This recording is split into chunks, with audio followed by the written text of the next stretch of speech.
كل عزيمة فخمة لازم نحضر الرز والدجاج. اليوم بدنا نحضرها بطريقة كتير سهلة وبتتبيلة مميزة جدا. خليكن معي تابعوا الفيديو للأخير وإن شاء الله الوصفة رح تنال إعجابكم. بيسعدني وبيشرفني أعرف المتابعين من وين عم يتابعوني.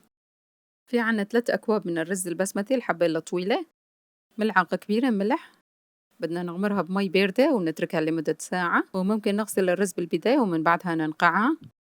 في عنا 6 قطع من أفخاذ الدجاج كاملات بهذا الشكل منزوعين من الجلد، ولو بنحب الجلد وفينا نتركها طبعا.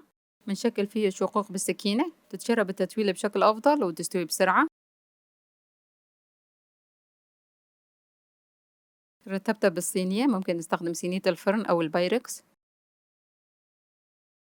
حطيت قطع من الليمون،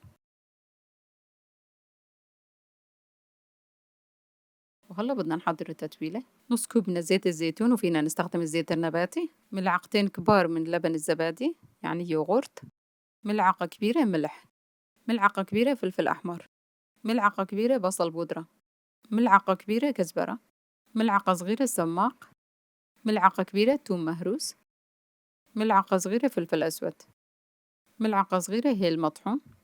نخلط هدول المكونات مع بعضهم لحتى يندمجوا بشكل كتير منيح.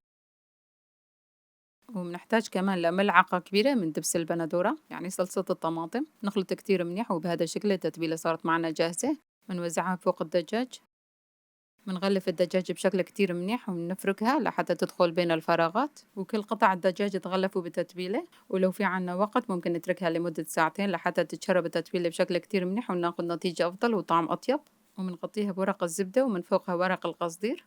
والفرن شغال على حرارة 200 درجة مئوية، تقريبا بدها ساعة وربع لساعة ونص وتستوي وتاخد لون من فوق كمان. وهلا بدنا نحضر الرز. في عنا ملعقة كبيرة من الزبدة الحيوانية، و4 ملاعق من الزيت.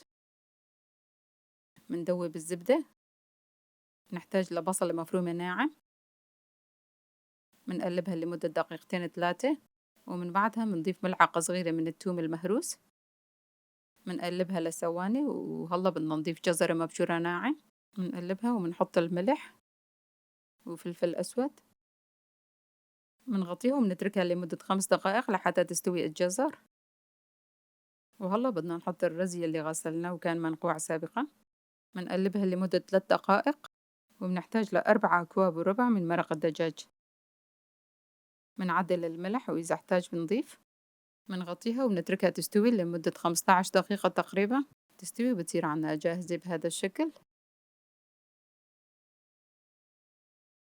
وآخر خطوة بنحط ملعقة كبيرة من الزبدة الحيوانية بتعطينا طعمة مميزة كتير.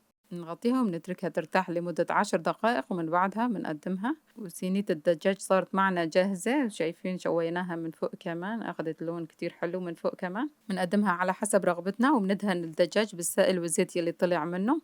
وحطيت لها شوية مكسرات ورشة بقدونس. وصفة بتجنن. بشكر كل حدا بقي معنا لآخر الفيديو وحط لايك وتعليق. وإذا حبيتوا تجربوا الوصفة رح تلاقوا كل المكونات تحت الفيديو بصندوق الوصف. وصفة بتشهي القلب، رح تبيض وجهك قدام ضيوفك والعائلة كلها. بتمنى وصفة اليوم نالت إعجابكم وانتظروني بوصفة جديدة. مع السلامة، في أمان الله.